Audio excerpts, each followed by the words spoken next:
Glenn Beck knows who the real victims of discrimination in America are today. First of all, him. He's, of course, discriminated against with that TV network he has.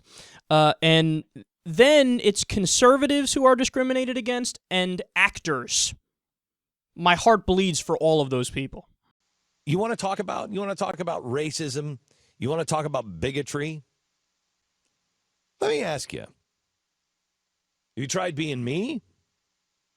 You tried being a conservative? You tried being a Tea Party member? You tried being an actor that has to meet in secret because of their political or religious beliefs. So people like you don't blackball him. Did I just say blackball? Yes, I did. Have you ever thought about being some of those actors that are afraid to say things around you because of the power that you and people like you wield? Let me ask you that. Well, you can't change the color of your skin. I can't change what I believe. I believe in God the Almighty. I believe in the God of Abraham, Isaac, and Jacob. There's nothing that I can do to change that. Sometimes, believe me, I don't want to believe that. It's not fun all the time. It's not easy all the time. It doesn't make you popular all the time. I can't change it. It is who I am. It's to the very fiber of my being. That's who I am. Do you think I want to be a pariah? Do you think those people who work on the same sound stages as you don't want to be popular? You think they want to meet in secret? I've met with some of them. I've been to some of their secret meetings, the Friends of Abe. Some of them are terrified of people like you. Don't tell me about your problems, Samuel L. Jackson, with all of your leading roles. Shut the hell up.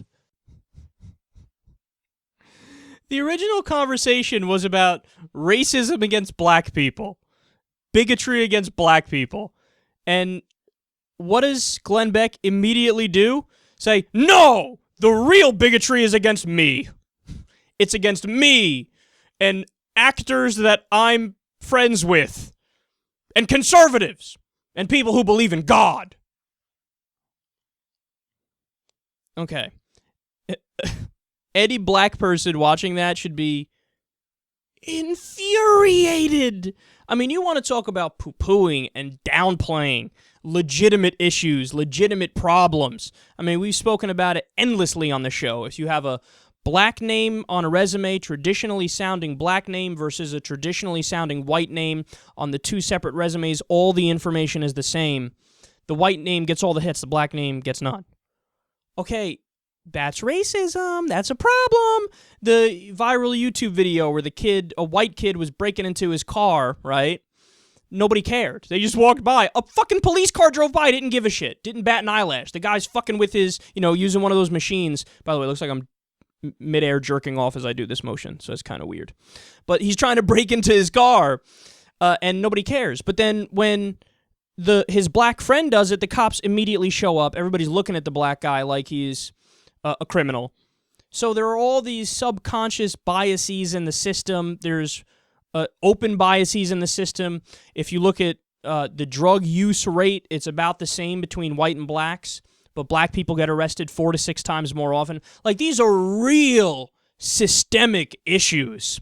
Think about remember when Sarah Palin, her daughter was dating that guy Levi, she got knocked up, and on Levi's MySpace page or Facebook page, whatever it was, he was talking about, I'm just a fucking redneck that likes to fuck and have fun and do all this stuff, man. I don't like them goddamn liberals. Like, he had this crazy fucking young kid stupid page, right? And all the conservatives were like, all-American boy. Could you imagine if the situation was reversed and it was Obama's daughter who was, 18 or whatever, was going to have a baby, and there was a page of her baby's daddy that said something like, I'm a thug, I'm a gangster, all I do is rap and get money and whatever. People be like, oh, the moral degradation of the fiber of American society. So this is what we're talking. This is real racism. But who does Glenn Beck see racism against or see bigotry and intolerance against? Him conservatives and actors and people who believe in God. I love how he says he believes in God as if, like, he's taking a brave stand. Like, oh, you believe in God? Pfft. I mean, do you have to, like, hide from the authorities at night? Are they coming to get you? Like, what a fucking joke you are. He makes it seem like believing in God is like being a Jew in Germany in 1941. I mean, stop. You're fucking embarrassing. He said, quote, "Have you ever thought about being one of those actors who are afraid to say things around people?" I don't even know what that means. What are you saying? That, oh, conservative actors are discriminated against? Yeah, conservative actors are discriminated against about as much as conservative professors are discriminated against. And you know what the reality is? They're not discriminated against. It's just that in that field, it's more prevalent to be liberal. And there's a reason for that. The reason why there's more liberals in academia is because liberals are smarter. The reason why there's more liberals in Hollywood is because liberals are typically more creative and artsy. So if you don't fit into that mold, it's not, I mean, you're still going to get jobs. So what? You don't agree with everybody on everything, but that's what he defines as I'm being oppressed. You have to agree with him for it to not be oppression. Like, let me run the set and everything I believe in terms of politics and God, you have to believe. And if you utter a word of disagreement, then you're being a bigot against me. See, this is their perverse idea of bigotry. Could you imagine if Glenn Beck or Sean Hannity or Bill O'Reilly was black? They would be the head of the new Black Panther Party. They would be like, look at this bullshit going on. We're so discriminated against. Because even when they're not discriminated against as white men, they think they're being discriminated against. He says, quote, "I can't change that I believe in God. It doesn't make you popular all the time." Yeah, try being an atheist, big guy. There are still laws on the books in certain states that say atheists cannot run for office.